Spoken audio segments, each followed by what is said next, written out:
अस्सलाम वालेकुम, डॉक्टर सनिया बशीर हेयर। कैसे हैं आप सब लोग? उम्मीद है कि आप सब लोग खैर खैरियत से होंगे, सेहतमंद ज़िंदगी गुजार रहे होंगे और हम जो आगाही के लिए वीडियोस बना रहे हैं उससे आप लोगों को फ़ायदा हो रहा होगा। आज का जो टॉपिक है वो बहुत ही ज़्यादा इम्पॉर्टेंट है और इस जो टॉपिक हम शुरू करने जा रहे हैं उसके कड़ी में हमारे पास बहुत सारी वीडियोस आएंगी। अगर आप हमारे डायबिटीज़ टेलीकेयर के फॉलोअर्स हैं तो आपको अपडेट मिलती रहेगी। अदरवाइज चैनल को विज़िट करना ना भूलिएगा ताकि आपको आने वाली तमाम वीडियोस की अपडेट फ़ौरन मिल जाए और आप इसे मिस ना करें। जी हाँ, जिस टॉपिक पे हमने गुफ्तगू स्टार्ट करनी है वो ये है कि ज़ियाबतीज़ के मरीज़ों में गुर्दे क्यों मुतासिर होते हैं, कैसे मुतासिर होते हैं, क्या होता है, कैसे पता चलता है। ये हमारा टॉपिक है जो हम आने वाले वक्तों में ग्रेजुअली स्लोली हम करते रहेंगे। और चूंकि मेरे पेशेंट्स और मेरे फॉलोअर्स का फीडबैक था कि आप छोटी छोटी बातें जो है वो छोटी छोटी वीडियोस बनाया करें, मैंने इनको मल्टीपल वीडियोस में मर्ज किया है। लेट्स स्टार्ट और आपके फीडबैक की मुंतज़िर रहूँगी कि ये छोटी सी वीडियो आपको किस हद तक फ़ायदा देती है। और इंशाल्लाह ताला मुझे उम्मीद है कि आप मेरी वीडियोस को रेगुलरली देखते हैं, देखते होंगे, देखते रहेंगे और इससे आपको फ़ायदा मिलता रहेगा। Let's start with the topic कि आखिर आप सबको पता है कि ज़ियाबतीज़ के मरीज़ों में मैं हमेशा एक बात कहती हूँ कि ज़ियाबतीज़ सिर्फ शुगर के बढ़ जाने का नाम नहीं है। सर से लेकर पाँव तक, बालों से लेकर जिल्द तक, हाथों के नाखून से लेकर पाँव के नाखून तक, हर चीज़ ज़ियाबतीज़ के मरीज़ों में मुतासिर हो सकती है अगर आपने शुगर को कंट्रोल नहीं रखा। तो जी हाँ, जिस तरीके से हमारी हर चीज़ मुतासिर होती है, हमारी शरियानें मुतासिर होती हैं, हमारी नसें मुतासिर होती हैं, तो हमारे गुर्दे भी मुतासिर हो जाते हैं। तो आइए देखते हैं। सबसे पहले मैं आपको बताना चाहूँगी, क्योंकि ये बात बहुत ज़रूरी है कि जब तक आपको नॉर्मल मैकेनिज़्म नहीं पता होगा आपको ये बात नहीं पता चल सकती कि आखिर डायबिटीज़ में किडनीज क्यों इन्वॉल्व होती है, क्या रिलेशनशिप है दोनों का, क्यों हम जो है वो हर पेशेंट से जो है वो गुर्दों के फंक्शन चेक कर रहे होते हैं और क्या वजूहात हैं, कौन कौन से टेस्ट हैं, हम सब आहिस्ता आहिस्ता बताएंगे। आज के दिन मैं आपको आज की वीडियो में जो बताऊंगी वो ये है कि आखिर ज़ियाबतीज़ के मरीज़ों में गुर्दे क्यों मुतासिर होते हैं, गुर्दे नॉर्मली क्या काम करते हैं जो कि शुगर के बढ़ जाने की वजह से काम करना कम कर देते हैं और क्यों कर देते हैं। ठीक है, हम देखते हैं इस बारे में। सबसे पहले आप सबको पता है कि हमारे जिस्म में कमर के पिछले हिस्से में दोनों साइड्स पर, मैं साथ साथ आपको कुछ शायद वीडियो के साथ साथ कुछ तस्वीरें भी हैं जो हम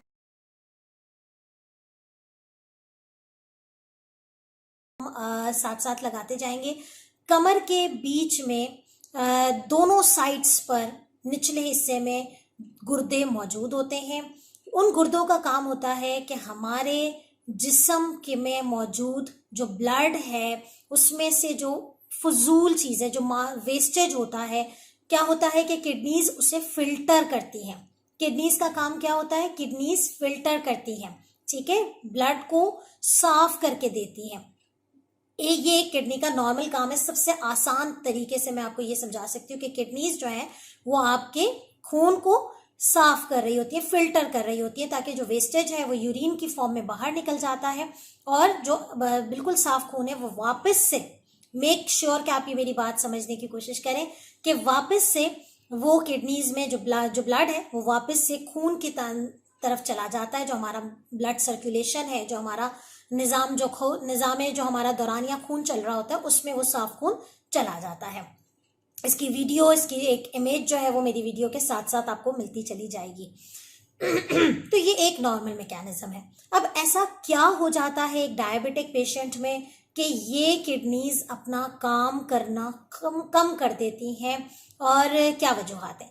तो सबसे पहले तो डायबिटीज पेशेंट में जिनकी शुगर अनकंट्रोल रहती है, ठीक है, जिनकी शुगर्स अनकंट्रोल रहती हैं, एक बात याद रखें कि जब जिस्म में शुगर बढ़ना शुरू होती है तो ब्लड का जो फ्लो है टुवर्ड्स किडनी वो बढ़ता चला जाता है। ये एक बड़ा इंपॉर्टेंट पॉइंट है कि जब जिस्म में शुगर की सतह बढ़ जाती है तो किडनीज की तरफ जो ब्लड आ रहा होता है उसकी रफ्तार तेज हो जाती है। यही वजह है कि वो ज़्यादा जो है वो किडनीज फिल्टर करती हैं, लेकिन आहिस्ता आहिस्ता किडनीज जब ज़्यादा फिल्टर करती हैं, यही वजह है कि जो जिसके ब्लड में ग्लूकोज लेवल हाई होता है तो सबसे पहला जो सिम्टम आता है वो बार बार पेशाब का ख्याल आना है, बार बार यूरिन का पास होना है। ये एक, जैसे ही पेशेंट डायबिटिक होता है, जैसे ही शुगर की सतह बुलंद होती है, किडनीज का ये काम होता है कि वो अपनी जो कैपेसिटी ऑफ वर्क है उसको बढ़ा देती है। ये अल्लाह ताला ने एक मैकेनिज्म रखा है कि जब ब्लड ज़्यादा किडनीज की तरफ आएगा तो वो ज़्यादा काम करेगा, लेकिन क्या होता है कि उसकी जो ग्लूकोज को, नॉर्मली जो शुगर जितनी खून के अंदर मौजूद होती है वो सारी की सारी वापस खून के अंदर चली जाती है। आई होप कि ज़्यादा कंफ्यूजिंग नहीं है, रिवाइज करती हूँ ताकि आपको समझ में आए। नॉर्मली जो खून गुर्दों की तरफ जा रहा होता है उसमें मौजूद शुगर की जो मिकदार नॉर्मली भी होती है वो सारी के सारी दोबारा खून में चली जाती है। लेकिन एक डायबिटिक पेशेंट, एक शुगर का मरीज जिसके जिस्म में, जिसके खून में शुगर का लेवल ज्यादा है, ठीक है, और वो वाला ब्लड जब किडनीज की तरफ आता है तो किडनी कोशिश करती है कि वो एक्स्ट्रा ग्लूकोज को भी जो है वो हैंडल कर ले और वो वापस से खून की तरफ भेजे। लेकिन जब शुगर की एक क्वांटिटी 180 मिलीग्राम पर डेसिलिटर यानी कि किडनी की कैपेसिटी से बाहर हो जाती है, ग्लूकोज का लेवल ज्यादा हो जाता है, ठीक है, एक अनकंट्रोल डायबिटीज की तरफ या एक डायबिटिक रेंज में भी आता है, 200 से ज्यादा, 220 से ज्यादा हो जाता है, तो किडनीज की अपनी कैपेसिटी कम हो जाती है। तो वो क्या करता है कि जितनी अमाउंट वो फिल्टर कर सकता है, जितनी अमाउंट वो वापस खून में भेज सकता है भेजता है, लेकिन कुछ अमाउंट यूरिन के साथ ग्लूकोज की, यूरिन में ग्लूकोज जो है वो यूरिन में आना शुरू हो जाता है। यही वजह है कि पेशाब का बार बार ख्याल आता है, उसका जो किडनीज का जो दौरानिया है जो यूरिन पास करने का वो बढ़ जाता है, ठीक है, बार बार यूरिन पास करने का, और उस यूरिन में आपको ग्लूकोज भी मिलता है। इस तरह के पेशेंट, जब बाज औकात क्या होता है कि जब शुगर यूरिन में आना शुरू होती है तो अक्सर पेशेंट कंप्लेन करते हैं कि उन्हें पेशाब में जलन भी हो रही है, पेशाब जो है वो झाग जैसा आ रहा है, फोमी यूरिन आ रहा है। मैं इंशाल्लाह जब अलामात बताऊंगी तो मैं आपको बताऊंगी भी, लेकिन यहाँ ये मैकेनिज्म समझना जरूरी है। मैं समझती हूँ कि अगर आपको ये बात पता चल जाए कि आपकी जिस्म में क्या चीज कैसे हो रही है तो शायद आपके लिए इलाज और आपके लिए इन चीजों को समझना आसान हो जाता है कि जब हम एक डॉक्टर के पास जाते हैं तो बार बार क्यों हमें एक लिस्ट ऑफ टेस्ट मिल जाते हैं, बहुत ज्यादा जरूरी है। तो क्या हो रहा है, अब आपको ये मैकेनिज्म समझ में आ गया है। अब सवाल ये है कि आखिर किडनीज के काम करने की कैपेसिटी कब कम होना शुरू हो जाती है एक डायबिटिक पेशेंट में। सबसे पहले नंबर 1, जब एक पेशेंट की शुगर अनकंट्रोल रहे, बहुत ज्यादा 300, 350 कंट्रोल में नहीं आ रही है, HbA1c बहुत ज्यादा है। अक्सर अमूमन ये उन पेशेंट्स में होता है, अनफॉर्चुनेटली हमारे जो पेशेंट्स हैं, हमारे जो मरीज हैं, वो एक फॉलोअप में नहीं रहते।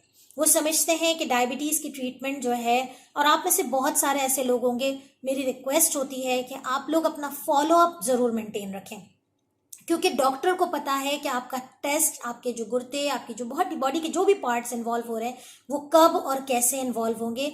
तो जब बढ़ती हुई शुगर को नज़रअंदाज कर दिया जाता है तो गुर्दे मुतासर होना शुरू हो जाते हैं, ठीक है। तो अनकंट्रोल ब्लड शुगर, अब सवाल ये है कि अनकंट्रोल ब्लड शुगर क्यों करती है। जैसे कि मैंने आपको पहले भी बताया कि जब शुगर की सतह बुलंद होना शुरू होती है आपके ब्लड में, तो आपकी जो शरियाने हैं, जिस्म में मौजूद जितनी भी शरियाने और जितनी भी रगें हैं, यानी कि आपकी जितनी भी ब्लड वेसल्स हैं, खून की शरियाने हैं, जिसमें आपका जो ब्लड है वो पूरे जिस्म को दे रहा है, तो जाहिर है उसमें किडनीज भी हैं। अब क्या होता है कि जैसे कि अगर आपको याद हो तो हमने आपको बताया था कि हर ऑर्गन को काम करने के लिए उसको भी एनर्जी चाहिए होती है, यानी कि किडनीज का काम ब्लड फिल्टर करना है, लेकिन किडनीज की अपनी एनर्जी के लिए भी उसके अंदर कुछ खून की सप्लाई है जो कि उसे एनर्जी प्रोवाइड कर रही है। जब अनकंट्रोल ब्लड शुगर होता है, शरियाने डैमेज होना शुरू होती हैं, खून का जो बहाव है, जो सप्लाई बहाव हो रहा है, जो उसको एनर्जी दे रहा है वो कम हो रहा है, वो डैमेजिंग हो रहा है, तो फिर किडनीज अपना काम करना आहिस्ता आहिस्ता कम कर देती है, क्योंकि वो ब्लड फिल्टर हो रहा है, वो तो दूसरी वेसल्स से आ रहा है, वो आपका एक पूरा निज़ाम दूसरा है। अल्लाह ताला ने देखें कितने निज़ाम हमारे जिस्म में रखे हुए हैं कि एक खून का फिल्ट्रेशन प्रोसेस अलग हो रहा है, एक गुर्दों को जो एनर्जी चाहिए, जो ताकत चाहिए, जो खून से मुहैया होनी है, वो शरियाने डैमेज होना शुरू होती हैं, तो फिर जो है वो आपका किडनीज डैमेज होना शुरू हो जाती है। दूसरा, जैसे कि मैंने आपको बताया कि फिल्ट्रेशन का प्रोसेस भी गुर्दों से हो रहा है। फिल्ट्रेशन के लिए जो जहां वो वेसल्स आ रही हैं जो खून लेकर आ रही हैं फिल्टर करने के लिए, जब वो भी अनकंट्रोल ब्लड शुगर से डैमेज होना शुरू होती हैं तो आहिस्ता आहिस्ता उन वेसल्स में लीकेज हो जाती है। अब एक बात जहन में रखिएगा कि देखें, एक नल है, उसमें आपने पाइप लगाया है। अब आप नल खोलेंगे तो पाइप से तो पानी आ रहा है, ज्यादा खोल देंगे बहुत ज्यादा बहाव बढ़ जाएगा। लेकिन अगर उस पाइप में लीकेज हो जाए, कीप इन माइंड मैं क्या बताना चाह रही हूं, उस पाइप में अगर लीकेज हो जाए और आप नल खोलते हैं तो पानी नीचे से तो आ रहा है लेकिन साइडों से भी निकल रहा है, ठीक है। तो जब साइडों से निकल रहा है तो वो यूरिन में जाने वाली चीजें जो यूरिन में नहीं जानी चाहिए, किडनी कुछ अमाउंट चीजों की नहीं जाने देता। जैसे कि मैंने आपको बताया वो ग्लूकोज को नॉर्मली यूरिन में नहीं जाने देता, इसी तरीके से प्रोटीन ग्लूकोज में नहीं जाता, यूरिन में नहीं जाती है, नॉर्मली नहीं जाती है। लेकिन एक पाइप में एक ट्यूब जो जा रही है गुर्दे के अंदर, जो सारा खून लेके जा रही है, फिल्ट्रेशन के लिए लेके जा रही है, जब उसके वेसल्स डैमेज हो रही हैं, क्यों? क्योंकि ब्लड शुगर बढ़ी हुई है, ठीक है। जब वो डैमेज होती है तो साइडों से वो खून में से जरात निकल आते हैं जो कि एक्चुअली किडनी में यूरिन में नहीं जाने। अब वो एब्जॉर्बिंग सारे सिस्टम से बाहर निकल गए, वो सीधा यूरिन में आना शुरू हो जाते हैं। ये पॉइंट बहुत इंपॉर्टेंट है कि जब मैं आपसे बात करूंगी कि हम कौन से टेस्ट करवाते हैं कि जिससे हमें ये पता चलता है कि गुर्दे मुतासिर होना शुरू हो गए हैं। जी हाँ, बिल्कुल, ये बहुत इंपॉर्टेंट बातें हैं जो आपने याद रखनी है। तो सबसे पहली बात अनकंट्रोल ब्लड शुगर, दूसरी बात उस शुगर की वजह से वेसल्स का डैमेज, शरियानों का डैमेज, तीसरी चीज हाई ब्लड प्रेशर, यानी कि सोने पे सुहागा हो जाए अगर एक पेशेंट का ब्लड शुगर और ब्लड प्रेशर दोनों बढ़ा हुआ है, तो ऐसे पेशेंट्स बहुत ज्यादा हाई रिस्क पे होते हैं कि उनकी किडनीज डैमेज होने के ज्यादा चांसेस होते हैं, जल्दी डैमेज होने के। क्योंकि एक तरफ तो वो शरियाने जो कि शुगर बढ़ी हुई है उसकी वजह से डैमेज हो रही है, दूसरी तरफ खून का जो बहाव है, उसका जो प्रेशर है, उसका जो दबाव है वो बहुत ज्यादा बढ़ गया है क्योंकि पेशेंट हाइपरटेंसिव है, पेशेंट का हाई ब्लड प्रेशर की बीमारी हो गई है। तो वो वेसल्स भी ब्लड प्रेशर की वजह से वेसल्स मजीद डैमेज होने का खतरा होता है। ठीक है जी, तो ये बात इंपॉर्टेंट हो गई। तो आई थिंक कि आज के लिए हमारा ये टॉपिक काफी होगा कि आखिर शुगर के पेशेंट्स में जो किडनीज हैं वो डैमेज क्यों होती है। अच्छा, एक बात और जो मैं भूल गई बताना, जहां पे मैं जिक्र कर रही थी कि हमारी शरियानें मुतासिर होती हैं, हमारी जो ब्लड प्रेशर और ब्लड शुगर की वजह से किडनीज में मौजूद जो शरियानें हैं खून ले जाने वाली वो मुतासिर होती हैं। बिल्कुल उसी तरीके से किडनीज में जो एनर्जी जरूरत है, एक जो किडनी को जरूरत होती है वो होती है नर्व सप्लाई, यानी कि गुर्दे अपना सारा काम, आपको पता है कि हमारा हर सेंटर जो है वो ब्रेन में मौजूद है और उसके कनेक्शन के लिए हमारे जिस्म में नसों का जाल बिछा हुआ है। एक डायबिटिक पेशेंट में बहुत ज्यादा कॉमन है न्यूरोपैथी। आप सब जानते हैं, डिटेल में लेक्चर दे चुकी हूं मैं कि जब नसें मुतासिर होती हैं तो किडनीज काम करना छोड़ देती हैं क्योंकि उनको सिग्नल ही नहीं मिलता, ठीक है। तो इस तरह के पेशेंट्स क्या होता है, फिर बाज़ औक़ात फिर जब किडनीज में न्यूरोपैथी होना शुरू हो जाती है तो फिर इस तरह के पेशेंट में यूरिन पास करने की जो फीलिंग आती है वो ख़त्म हो जाती है, सलाहियत उसको समझ में नहीं आता। न्यूरोपैथी है, कोई प्रॉपर सिग्नल नहीं है कि यूरिन का ख्याल आ रहा है, तो यूरिन जो है वो बगैर ख्याल के निकल जाती है। तो न्यूरोपैथी इन्वॉल्व होती है। इसके बाद जो है वो किडनीज को सिग्नल मिलना बंद होते हैं, तो किडनीज अपने काम करने की सलाहियत को कम कर देती है। तो ये वो तमाम वजूहात हैं जो कि आपको पता होना चाहिए कि गुर्दे काम किस तरह कर रहे हैं, और अगर किसी की शुगर बढ़ जाती है या ब्लड प्रेशर बढ़ जाता है तो आखिर गुर्दे क्यों काम करना खत्म कर देते हैं। तो आई होप कि ये वीडियो आप लोगों के लिए बहुत फायदेमंद, और शायद हर इंसान जो है वो एजुकेट नहीं होना चाहता है, शायद उसके लिए ये आम सी बात होगी कि हमें इन चीज़ों से मतलब नहीं है, लेकिन मैं चाहती हूँ कि मेरे फॉलोअर्स अपनी हर चीज़ को, अपने जिस्म के हर आज़ा को समझें, ताकि जब आपकी ट्रीटमेंट हो रही हो, जब आपको टेस्ट लिख के दिए जा रहे हो, तो एटलीस्ट आपको ये बात पता हो कि ये सब क्यों हो रहा है हमारे साथ। एंड एजुकेशन से बढ़कर कोई भी हुनर नहीं है, आपको अपनी ज़ियादतीज़ के बारे में समझना होगा। और उम्मीद करती हूँ कि ये वीडियो आपके लिए फ़ायदेमंद होगी। इस कड़ी से मिली हुई दूसरी और भी वीडियोस आएंगी जिसको देखना और सब्सक्राइब करना हमारे चैनल को ना भूलिएगा। दूसरों के साथ शेयर कीजिए और जाते जाते आखिरी मैसेज, ज़ियाबतीज़ के साथ अपनी ज़िंदगी सेहतमंद गुजारिए। अल्लाह हाफ़िज़।